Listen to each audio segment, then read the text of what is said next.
Os santos da Santa Igreja Católica Apostólica Romana, de 18 de setembro até 24 de setembro, hoje, portanto. Segunda-feira, dia 18 de setembro, dia de São José de Cupertino, o padroeiro dos estudantes. José Maria Deza nasceu em 17 de junho de 1603, na cidadezinha de Cupertino, na província italiana de Lecce. Sua família não levava uma vida muito fácil. A humildade de São José de Cupertino, porém, permaneceu proverbial. Ciente das suas limitações culturais, nunca renunciava aos trabalhos manuais mais simples, chegando até a se apelidar irmão burro. No entanto, dedicava-se ao serviço dos mais pobres. José viveu seu amor à igreja de forma incondicional, colocou Cristo no centro da sua vida e tinha uma profunda devoção a Maria, Mãe de Deus. Capacidade de voar com a mente e com o corpo. Eis a chave estilística que caracterizava a vida de São José de Cupertino.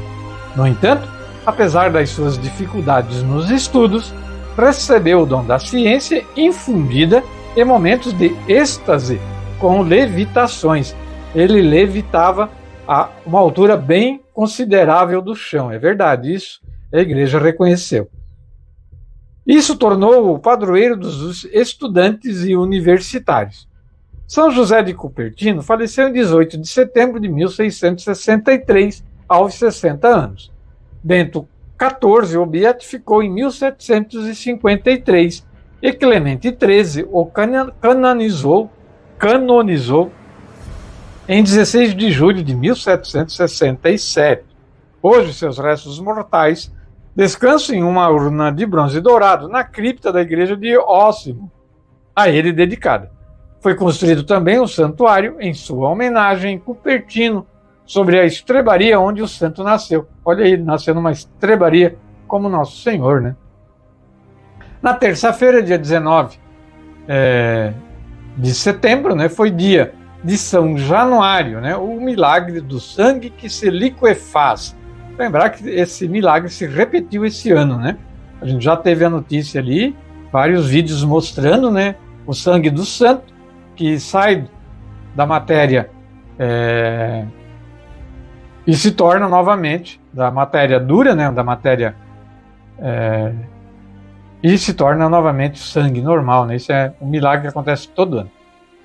São Januário nasceu em Nápoles, na segunda metade do século III, e foi eleito bispo de Benevento, onde exerceu seu apostolado. O episódio que levou Januário ao martírio aconteceu no início do século IV, com a retomada das perseguições contra os cristãos. Há algum tempo, Januário era muito amigo de Sócio, diácono da cidade de Miseno. Certo dia, enquanto lia o evangelho na igreja, teve uma visão. Apareceu uma chama sobre a sua cabeça. Reconhecendo nela o símbolo do seu futuro martírio, Januário deu graças ao Senhor e pediu para que ele fosse o seu destino. Reconhecendo o seu destino, o bispo convidou o Sócio a participar da vida pastoral. Durante a viagem, foi preso. Na prisão, recebeu a visita de Januário, acompanhado pelo diácono Festo e o leitor Desidério. Os três tentaram interceder, mas, em resposta, todos foram condenados a serem dilacerados publicamente pelos ursos. No entanto, a notícia da sua condenação à morte não foi bem vista pelo povo. Por isso, temendo uma revolta, o governador mudou a sentença para uma decapitação discreta. Foram martirizados também Próculo, diácono da igreja de Pozzuoli, e os fiéis Eutico e Acúcio, por terem criticado a execução publicamente. Segundo o costume, uma mulher chamada Eusébia chegou ao lugar da morte de Januário e recolheu em 2 ampolas o sangue derramado pelo bispo. São Januário foi canonizado por Sisto V em 1586. Quanto à relíquia do seu sangue, ela foi exposta pela primeira vez em 1305. Porém, o milagre do seu sangue, que parece quase ferver ao voltar ao estado líquido, está no estado sólido, né, e ele volta ao estado líquido, né? Parece até fervendo. Permanecendo até a oitava seguinte, ocorreu pela primeira vez em 17 de agosto de 1389, após uma grande escassez. Hoje o milagre se repete 3 vezes ao ano, no primeiro sábado de maio, Em memória da primeira translação, em 19 de setembro, falei, né, aconteceu essa semana, e memória litúrgica do santo e data do seu martírio.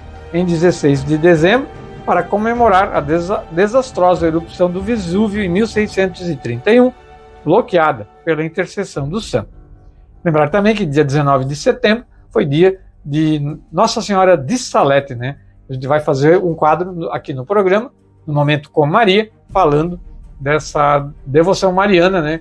Que também foi dia 19 de setembro, dia de Nossa Senhora de La Salete. No domingo que vem, provavelmente a gente vai estar fazendo.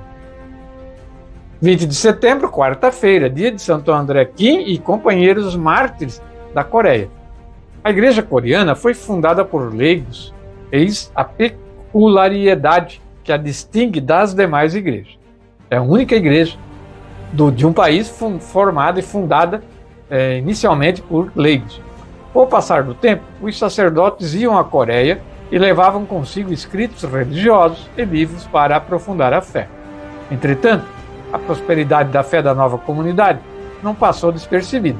Em 1802, foi promulgado um edito estatal que não proibia apenas a crença católica, mas também mandava exterminar os católicos.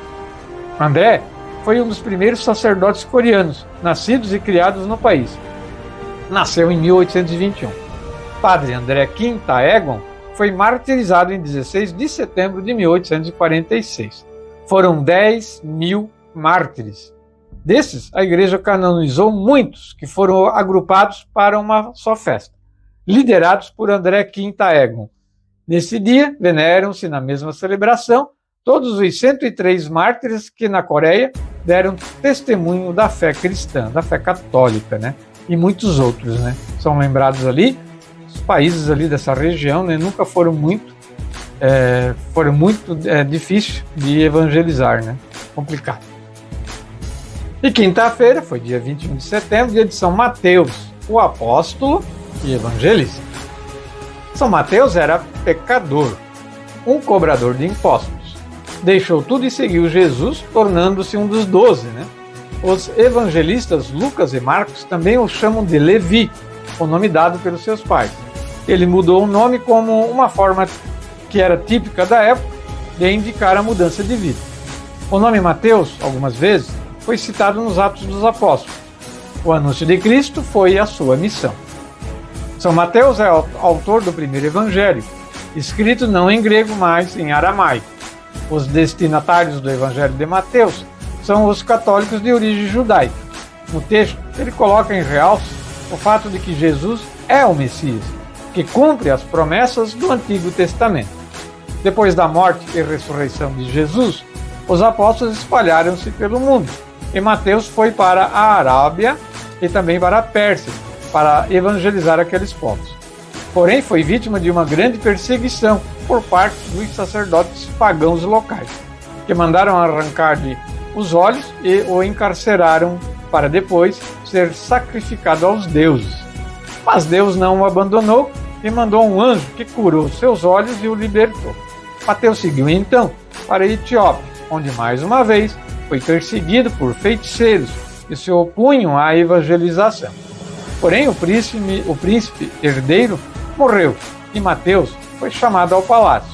Por uma graça divina, fez o filho da rainha Candace ressuscitar, causando grande espanto e admiração entre os presentes. Com esse ato, Mateus conseguiu converter grande parte da população.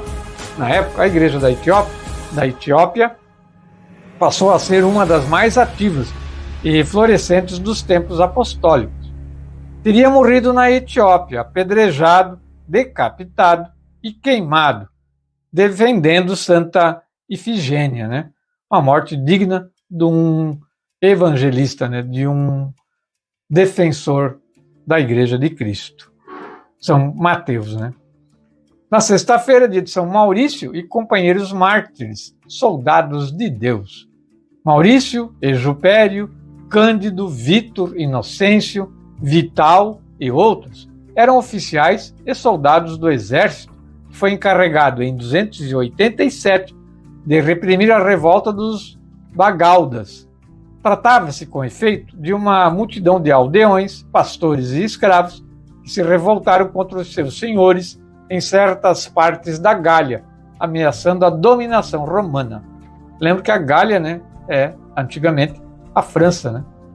Foi Maximiano Hércules quem recebeu ordens de Diocleciano para sufocar esta insurreição.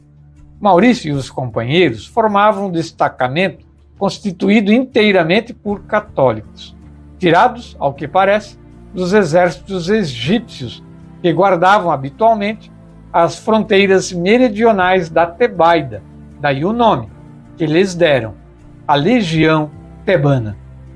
Antes de entrar em combate, Maximiano Hércules deu ordens para que todas as tropas se concentrassem em Octodure, a fim de sacrificarem aos deuses e prestarem juramento. Com a Legião Tebana, se recusou a tomar parte nessa cerimônia. Somos seus soldados, mas também servos de Deus, eles disseram. Eles foram dizimados por ordem do comandante. O campo ficou forrado de sangue e cadáveres. Naquele lugar e naquela época, foi erguida uma igreja em honra a culto a esses santos mártires do catolicismo, encontrada somente por volta do ano de 1893, né? Então essa foi a Legião Tebana, né? A Legião dos Soldados de Deus. No sábado, 23 de setembro, dia de São Pio de Pietrelcina, né? Um grande santo também da igreja, mais recente, né? São Pio nasceu em 25 de maio de 1887, no seio de uma família de camponeses em Pietrelcina, na arquidiocese de Benevento. Em 1910, recebeu a ordenação sacerdotal. 6 anos depois, entrou para o convento de Santa Maria das Graças, em San Giovanni Retondo, onde dedicava muitas horas do dia ao sacramento da confissão. Em virtude da fortaleza, a virtude da fortaleza brilhava nele. Logo, compreendeu que seu caminho seria o da cruz, e o aceitou com coragem e por amor. Ele experimentou os sofrimentos da alma por muitos anos. Durante anos, ele suportou as dores de suas feridas com admirável serenidade. Ele tinha, né, os estigmas de Cristo nas mãos, né, nos braços. Sua saúde, desde a juventude, não foi muito próspera e, principalmente nos últimos anos de sua vida, declinou rapidamente. A irmã morte o pegou preparado e sereno em 23 de setembro de 1968, no ano que eu nasci, um pouquinho antes de eu nascer, aos 81 anos. Seu funeral foi caracterizado por um concurso de pessoas completamente extraordinário, né? São Pio de Pietrelcina, né? Um grande santo moderno.